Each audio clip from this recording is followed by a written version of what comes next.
Since the beginning of recorded history, the human race has been at war. First with members of their own family, then their fellow countrymen, and finally nations at large. Yet perhaps the starting ground for all these conflicts lays somewhere deeper, within the very character of the human condition, in the dark, untouchable crevices of the human heart. It is said that the first iniquity of free will began even before the maiden pilgrimage from the embryo, preceding the very creation of the earth itself, in the forelife of souls in the heavenly realms. The dawn of warfare, some believe, was initiated by a fallen angel, whose trespass against God was pride. In ancient Babylonia, in an age so long ago that the exact millennium remains in question, the Tower of Babel began construction. It was to be the single greatest achievement of the human race. A tower so tall that its summit would reach the heavens, and by it prove to the world that their race was superior. It would be God's irony that it would never be finished.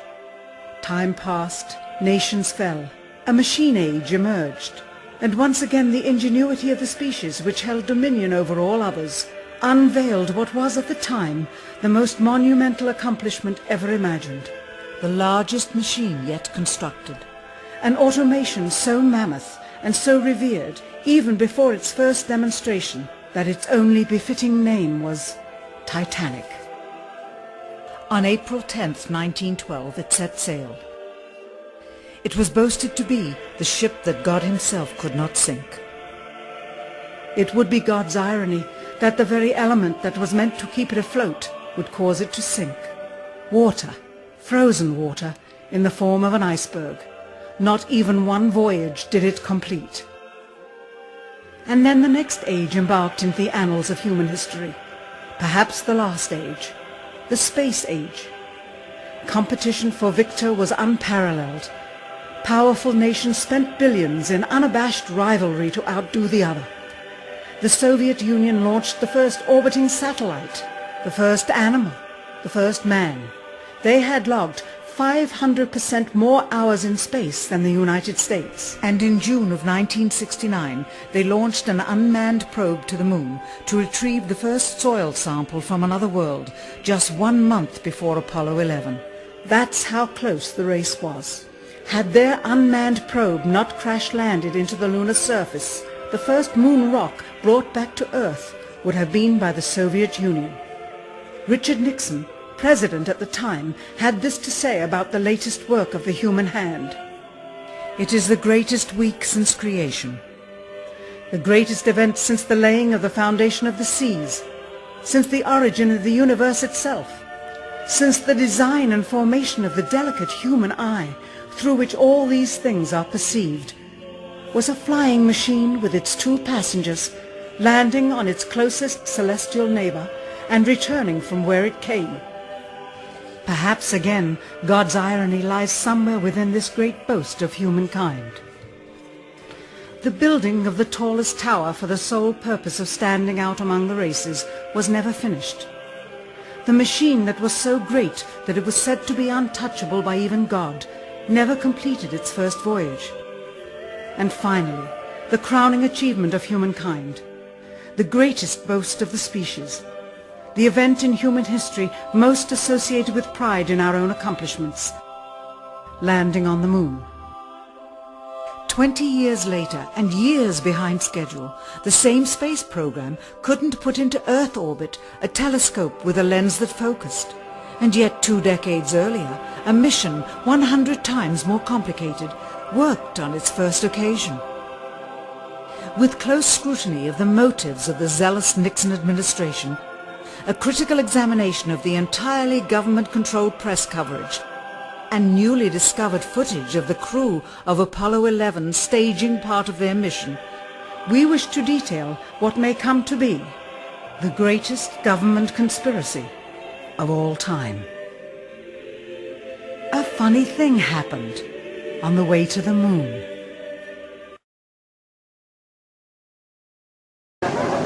I'm convinced that in the space field, the Russians are ahead of us, particularly in large weightlifting capability, And that at the moment, the problem is not so much to catch up, but first build up the working speed that they have already demonstrated.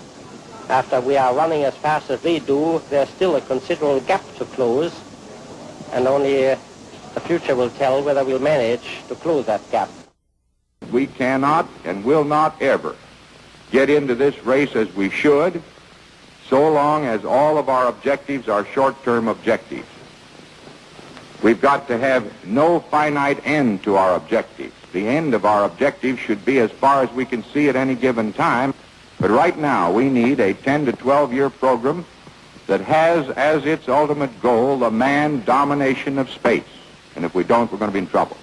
I believe that this nation should commit itself to achieving the goal before this decade is out of landing a man on the moon and returning him safely to the earth. We must assure our preeminence in the peaceful exploration of outer space, focusing on an expedition to the moon in this decade. T-minus 60 seconds and counting. We passed T-minus 60. 55 seconds and counting. Neil Armstrong reported back when he received the good wishes. Thank you very much. We know it will be a good flight. Good luck and Godspeed. 40 seconds away from the Apollo 11 liftoff. All the second stage tanks now pressurized. 35 seconds and counting. We are still go with Apollo 11. 30 seconds and counting. Astronauts report it feels good. T-minus 25 seconds. 20 seconds and counting. T-minus 15 seconds. Guidance is internal. 12, 11, 10, 9. Ignition sequence start. 6.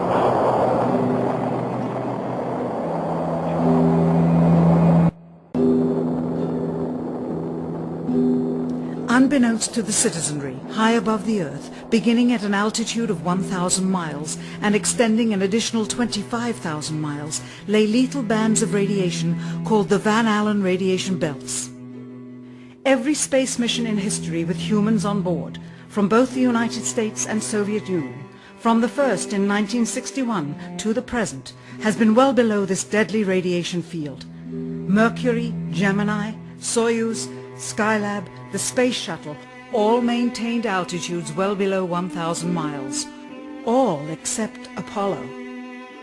The more experienced Soviets spent 100 hours in space for every 20 hours of the US. In order to survive the hour-and-a-half journey through this radiation field necessary to reach the moon and return, solid lead shielding between the astronauts and the exposure outside would be required.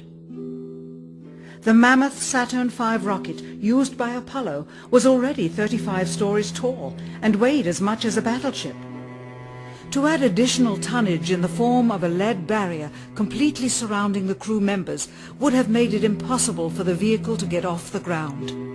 That is why the Soviets, though more advanced, only sent an unmanned probe to the moon. The Apollo spacecraft's narrowest shielding was less than 1/8 of an inch of light aluminum.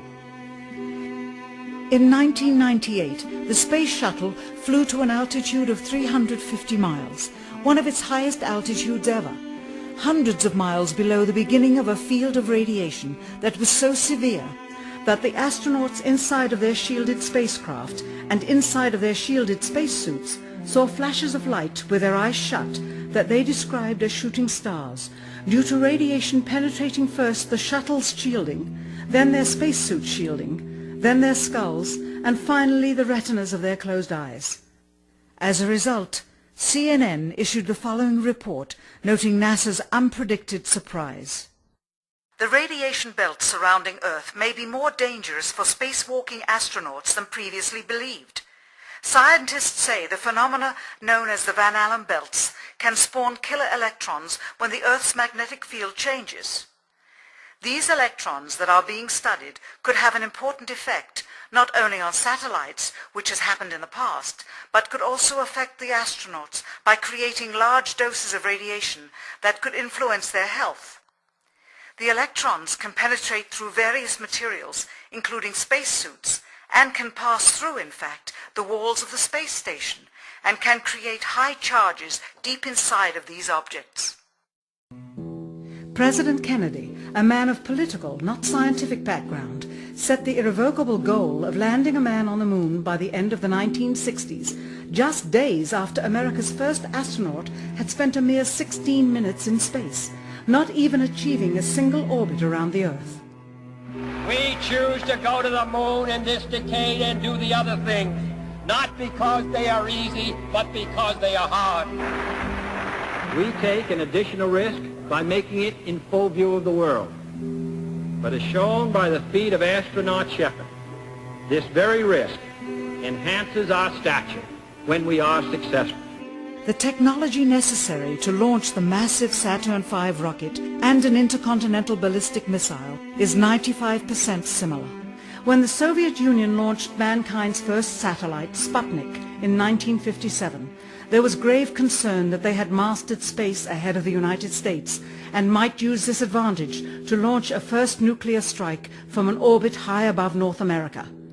When they also put the first animal in space, then the first man in space, then achieved the first spacewalk, the first crew of 3, and the first ever of 2 simultaneously orbiting spacecrafts, concern turned to fear and then horror as America watched their communist enemy achieve all these firsts with no hope in sight of ever catching up. President, a member of Congress said today that he was tired of seeing the United States second to Russia in the space field. I suppose he speaks for a lot of others. What is the prospect that we will catch up with Russia and perhaps surpass Russia in this field? However tired anybody may be, and no one is more tired than I am, it is a fact that it's going to take some time, and I think we have to recognize it. They secured these large boosters, which have led to their being first in Sputnik and led to their first putting their man in space. We are, I hope, going to be able to carry out our efforts with due regard to the problem of the life of the man involved this year. But we are behind. If it was impossible to better the Soviets in the space race, which was really a race of technological armaments, what could be done? How could America offset the threat of superior weaponry? Throughout the history of rivalry and war, astute generals of lesser armies than their counterparts have used deceit and misinformation as a method to achieve victory. In World War II, for example, columns of inflatable tanks were placed at locations afar from Normandy to draw German forces away from the real location of invasion. The Star Wars missile defense program rigged tests to make it seem more advanced than it really was. That's the conclusion of the General Accounting Office. The aim was to fool the Soviet Union about US military readiness during the Cold War.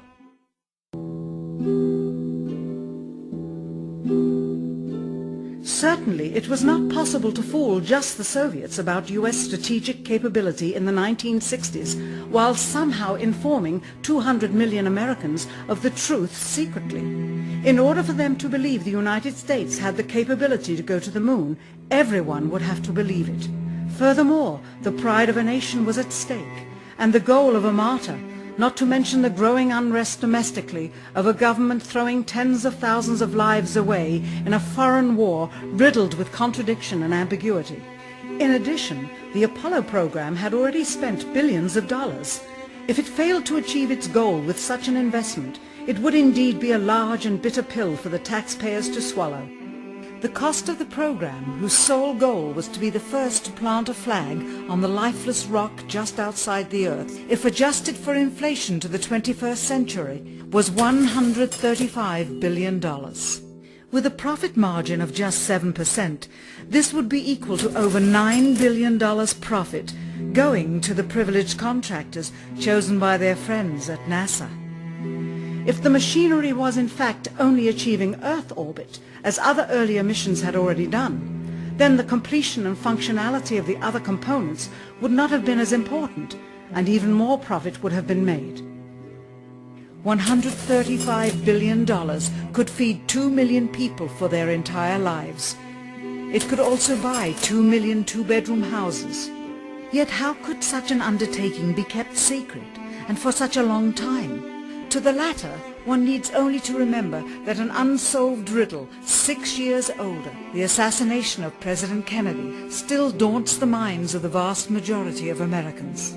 As a parent of a conspiracy, as his assassin being assassinated himself, the truth of the matter has still escaped history. In keeping a secret of the magnitude of the Apollo missions being fraudulently created, one turns to the Manhattan Project for comparison. Surreptitiously building the first nuclear bomb during the early to mid-1940s involved 129,500 people over a 3-year period. Yet the secret did not get out. A quarter century later, the art and technology of espionage inevitably improved, narrowing dramatically the number of players in the know of a large clandestine operation.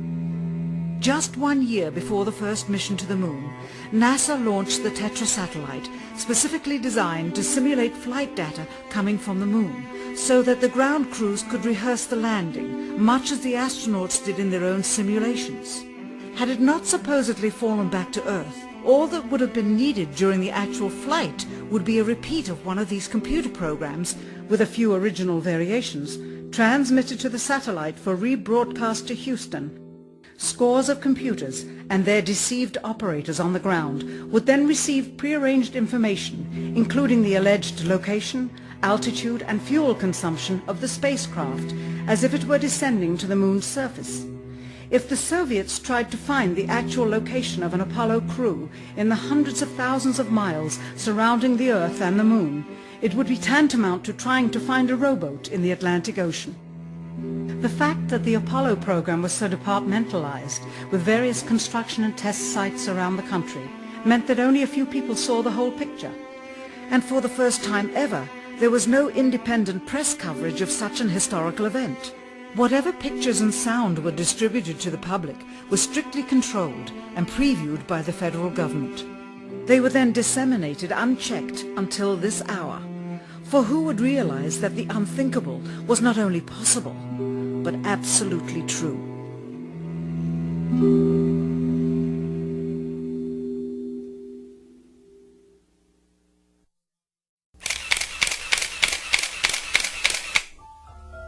And what of the photographs? What do they tell us? On 3 separate occasions, our office asked NASA's Public Relations Department for every single picture of an astronaut on the surface of the moon, just during the maiden voyage of Apollo 11. Many duplicates were sent. In all, fewer than 20 pictures were found, including first-hand investigation on site at the agency's vaulted archives. Quite surprising, considering the historical significance of the event.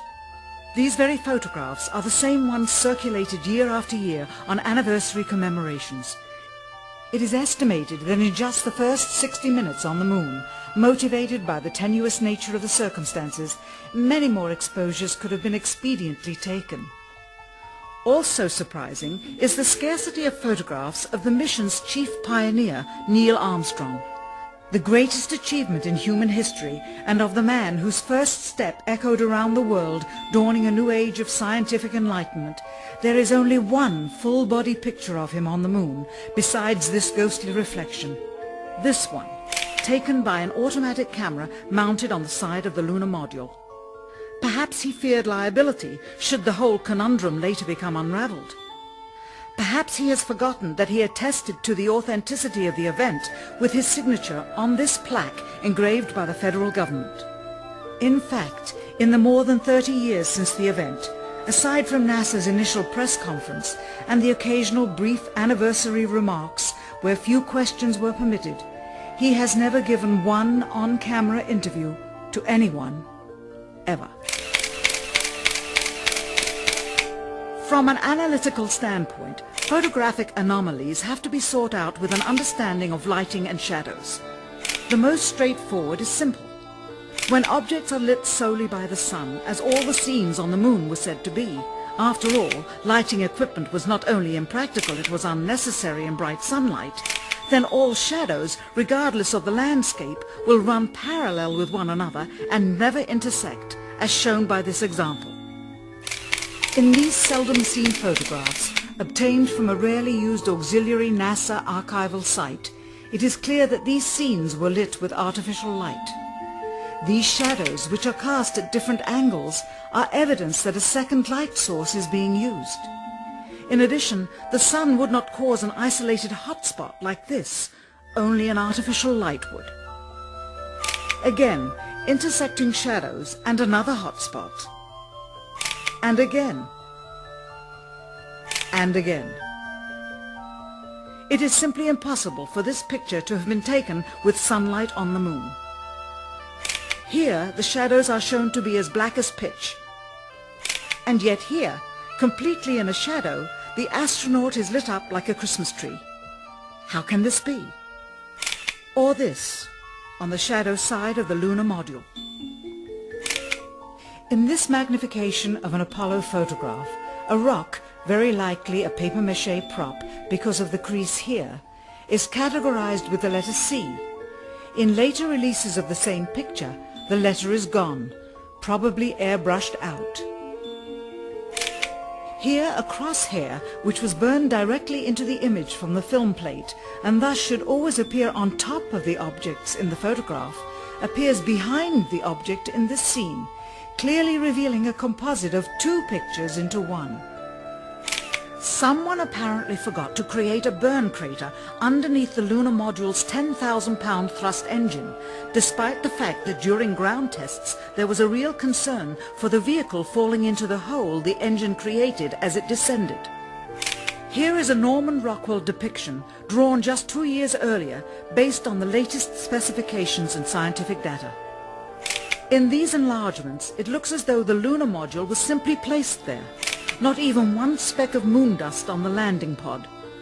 As a result, all subsequent flights had to have the same discrepancy, which was explained away by the effect of no atmosphere. And what about stars? On the moon, with no atmosphere, they must have been quite a sight to behold. Yet there is seldom any mention of them, if ever, by any of the astronauts on any of the missions. Undoubtedly, creating a mural with all the constellations properly placed in the sky would have been virtually impossible to create accurately, much less realistically. A competent amateur astronomer would have been able to call attention to the slightest error in measurement. The answer? Not to talk about the stars. Ever. In their post-flight press conference, it was the only question to which Neil Armstrong responded with an absence of memory. When you looked up at the sky, could you actually see the stars and the solar corona in spite of the glare? We were never able to see stars from the lunar surface or on the daylight side of the moon by eye without looking through the optics. I don't recall during the period of time that we were photographing the solar corona what stars we could see. I don't remember seeing any. Years later, though, Michael Collins would remember seeing the elusive stars and wrote about them in Expeditions to the Moon. It seems his memory improved the older he got. Why don't stars appear in any of the photographs? Simply because the proper, mostly closed exposure setting for the camera's iris, set that way to compensate for the bright sunlight on the moon's surface, completely diminished the faintness of relatively distant specks of diminutive light. This answer is true. It does not, however, explain why they never took any pictures of the stars by themselves, with an exposure setting perfect for them. While they took 3 automobiles to the moon, they never took a photographic telescope. Had they done so, they would have been able to see farther into the universe than had ever before been realized. If they had taken a telescope and were not actually on the moon, they would have had to concoct undiscovered galaxies that might one day prove to be non-existent. The cost of the 3 moon rovers in 21st century currency? Nearly $60 million each, though they had fewer parts than a Jeep. Where was all this money going? Then there's the flag, blowing in the wind, at least twice, on the atmosphereless moon. We can only guess that most of the missions were staged inside for fear of possible aerial or satellite reconnaissance from an unfriendly nation.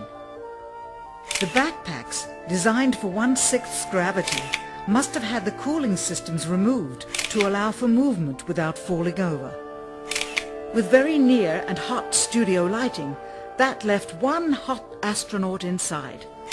Assuming that it was the astronauts inside after all, their faces were always covered. The necessary mammoth amounts of air conditioning were probably responsible for the air current. Here the editor cuts to a still shot of the flag just as the effect becomes noticeable. Here it is unchecked. This rare clip, attained decades ago, was never re-released with the inevitable increase in experience and scrutiny. To demonstrate 1/6 gravity, a bouncy, floaty feel to the astronauts' movements would be similarly achieved with relative simplicity. Slow motion. You are viewing the scenes as they aired more than 30 years ago. Now let's look at them with the speed doubled.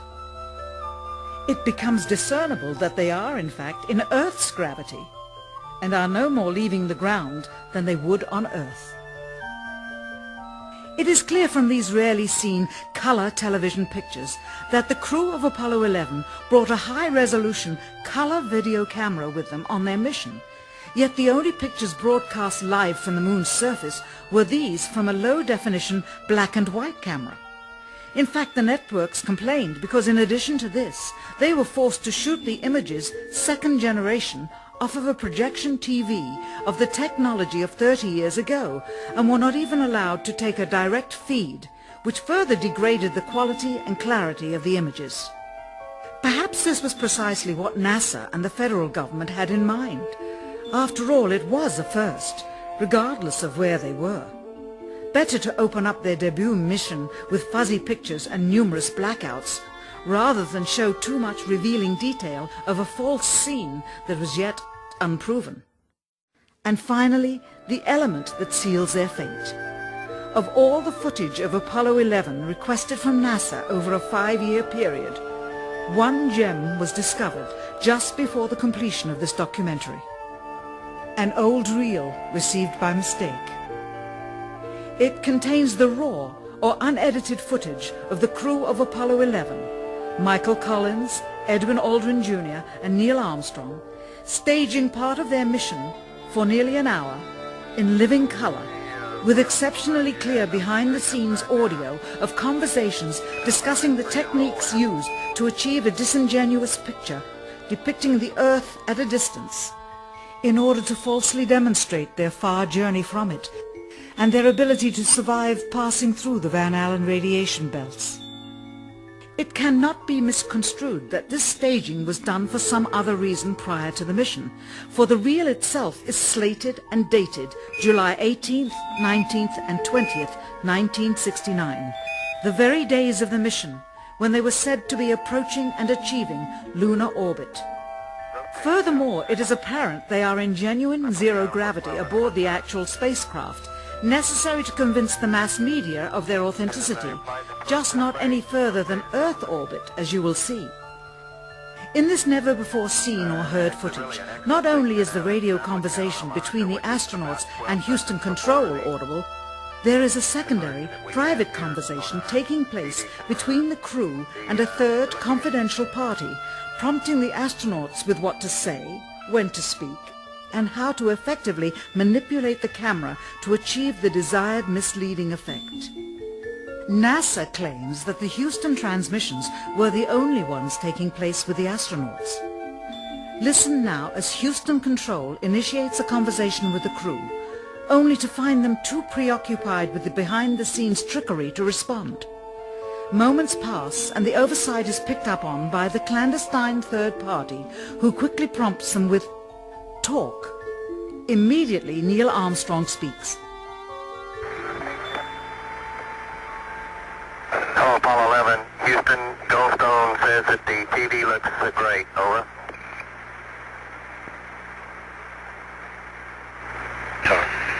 Okay, Roger. We're coming in on Earth. Again, the illusion they are attempting to create is the Earth at a distance, to demonstrate their far journey from it, and their ability to survive passing through the Van Allen radiation belts. Understand, too, that only about 20 seconds of this raw footage was ever broadcast to the public, and these conversations discussing their deception were believed to be private, until now. Here they discuss that these television transmissions were in fact not broadcast live as everyone believed. They were first screened and edited for playback later. Roger, Neil. We just wanted a narrative such that we can, when we get to playback, we can sort of correlate what we're seeing. Thank you very much.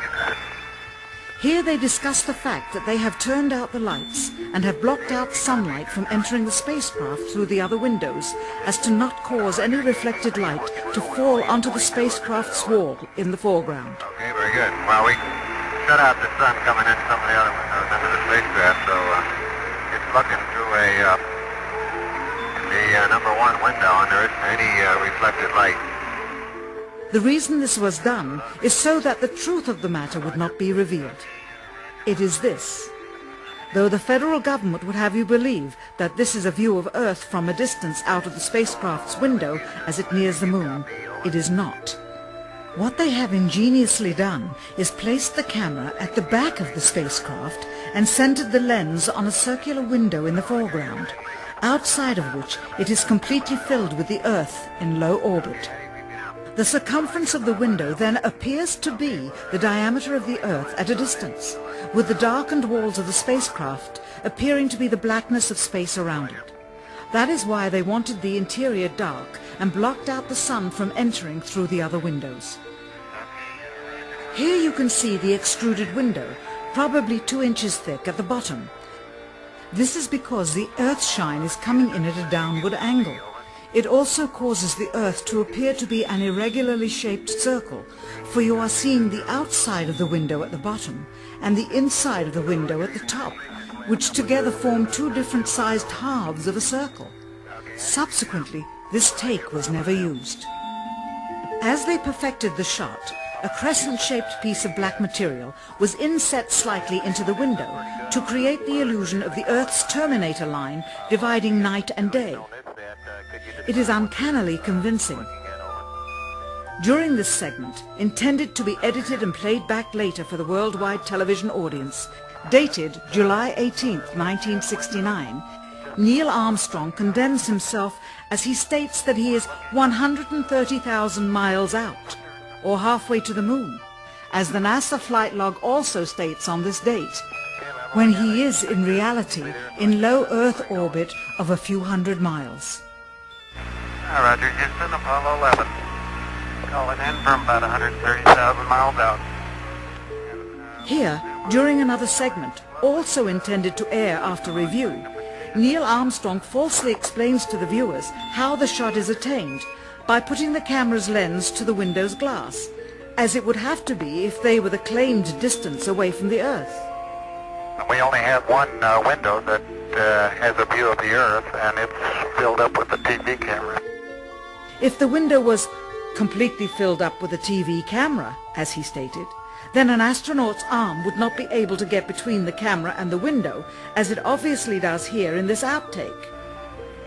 South America becomes invisible just off beyond the Terminator or inside the shadow. You can also notice how the astronaut operating the camera reacted to the mistake by attempting to pan away from it. Blue gas. See white bands of major cloud formations across the Earth. This is a segment that they believed wasn't even being recorded, much less suitable for broadcast, for the lens was being zoomed out and the scene was being changed to that of an interior of the astronauts at work, and apparently the stop button popped back up on the recorder without notice.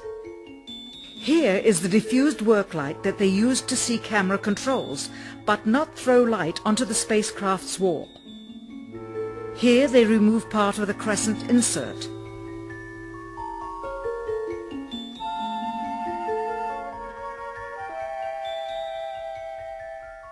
Finally, the iris is opened up and you can see the real location of the camera and the very bright and near Earth out the window.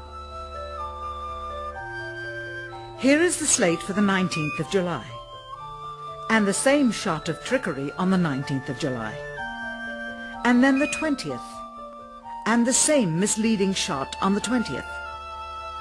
Later that evening, they were said to be walking on the moon. How can this be when they were in Earth orbit only 9 hours earlier, and the moon is some 3 days' journey away? Furthermore, if they genuinely went to the moon, why would they be faking any part of it? Why this trickery with the window? By faking being halfway to the moon, it becomes apparent that they did so because they could not even go halfway. It thus confirms that the stumbling block to their success was the lethal radiation of the Van Allen radiation belts. Since the same equipment was used on the subsequent missions in the 40 months that followed, none of them could have gone to the moon. They only increased their proficiency at staging them. When some TV viewers of the second manned mission to the moon telephoned the networks complaining that reruns of I Love Lucy were being interrupted, it became clear that for the taxpayers, once was enough. But it wasn't enough for the government and contractors. Billions of dollars of pure profit went with each return. How coincidental that the following mission would have the element of life and death jeopardy. Apollo 13. Now the public would take going to the moon more seriously and be reconnected with the drama. We now realize that perhaps the reason Neil Armstrong has never given an on-camera interview is because he doesn't want to lie anymore. What threats may have been made upon such honorable men or their families to possess their reluctant cooperation and later ill feelings towards perpetuating this still darkened hour in American history. NASA's highest-ranking official, James Webb, resigned without explanation just days before the first Apollo mission. Why, when he was on the threshold of achieving the greatest accomplishment of his career? All 3 Apollo 11 astronauts also resigned shortly after their return. On the 25th anniversary of the event, in 1994, Neil Armstrong made a rare public appearance and held back tears as he spoke these brief cryptic remarks before the next generation of taxpayers as they toured the White House. Today we have with us a group of students among America's best. To you we say, we have only completed a beginning. We leave you much that is undone. There are great ideas undiscovered, breakthroughs available to those who can remove one of truth's protective layers. He is that layer. Perhaps someday soon, with the uncovering of this footage and its meaning, the true patriots of America will rise up or come forward and free the citizens and themselves from the sin that so easily entangles and from a federal government that needs to have the gangrene cut off. Even if the government's destruction would come from the truth, then it is not worthy to stand, and its betterment would inevitably follow. All of us are mortal. All of us will die. Perhaps the seeking of a clear conscience before that hour will motivate the truth into the light. Perhaps as citizens we should offer amnesty for this and other crimes of history, for facts from those involved, before the truth perishes with them. Why must we wait until the year 2017 to open the Kennedy assassination files? Perhaps they will not even be opened then, for the law that reluctantly stipulates their release says so with this clause, quote, with the exception of documents certified for continued postponement by the President. Whoever believes the citizens to be too immature for the truth are too immature for power. The truth will always set us free.